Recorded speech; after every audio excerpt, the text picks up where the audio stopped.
అంబటి రాంబాబు పెద్ద attention seeker అండి వీడికి లేదంటే కుక్కకి తేడా లేదు, కుక్కతో ఒక వంకర అన్నట్టే ఉంటుంది వీడి బుద్ధి అంతా కూడా. పెద్ద అటెన్షన్ సీకర్ అనమాట.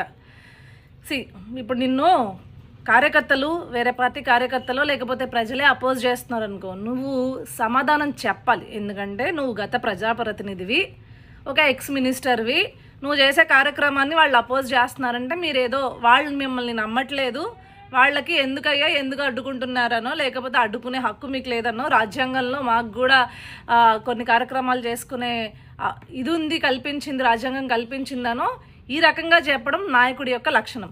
కానీ ఈ వైఎస్ఆర్సీపీ పార్టీలో జగన్మోహన్ రెడ్డితో సహా అందరూ చిల్లర వాళ్ళే ఉంటారు. ఈ చిల్లరగాళ్ళు ఉన్నారు కాబట్టే 151 నుంచి 11కి వచ్చేసారు. అయినా వీళ్ళ బుద్ధి మారుతుందా? మారదు. మైకులు మనకు ఎదురుకుండా గొట్టం ముందు పెడుతున్నారంటే లాబూతులు, లేకపోతే ఆ పార్టీ యొక్క అధినాయకులనో లేకపోతే రాష్ట్ర ముఖ్యమంత్రి వర్యులనో పట్టుకుని ఇదే దరిద్రం.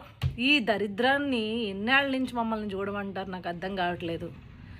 కొన్ని స్ట్రాంగ్ చట్టాలు తీసుకురావాలండి. ఇలాంటి ప్రజాప్రతినిధులుగా ముసుగేసుకున్న వాళ్ళందరూ ఇలాంటి యాంటీ పార్లమెంటరీ వర్డ్స్ వాడుతున్నారు అంటే అర్జెంటుగా ఈ వెధవల్ని బర్తరఫ్ చేయడమో లేకపోతే అసలు వీళ్ళకి కనీసం ఎలక్షన్స్లో పార్టిసిపేట్ చేసే అవకాశం కూడా కల్పించకుండా పరిస్థితులు వస్తేనే రాష్ట్రంలో కొద్దో గొప్ప మంచివాళ్ళు అనేవాళ్ళు నాయకులుగా మనల్ని పరిపాలిస్తారు. లేదంటే చూసారుగా వైఎస్ఆర్సీపీ అనే చిల్లర పార్టీలో ఉండే చిల్లర నాయకులంతా ఏ రకంగా ఉంటారో అలాంటి వెధవలే వచ్చి మనకి సమాజంలో మనల్ని పరిపాలించే పరిస్థితి వచ్చింది అనుకోండి, ఇంకా అత్యంత దరిద్రంగా మన సమాజం తయారవుద్ది అనమాట.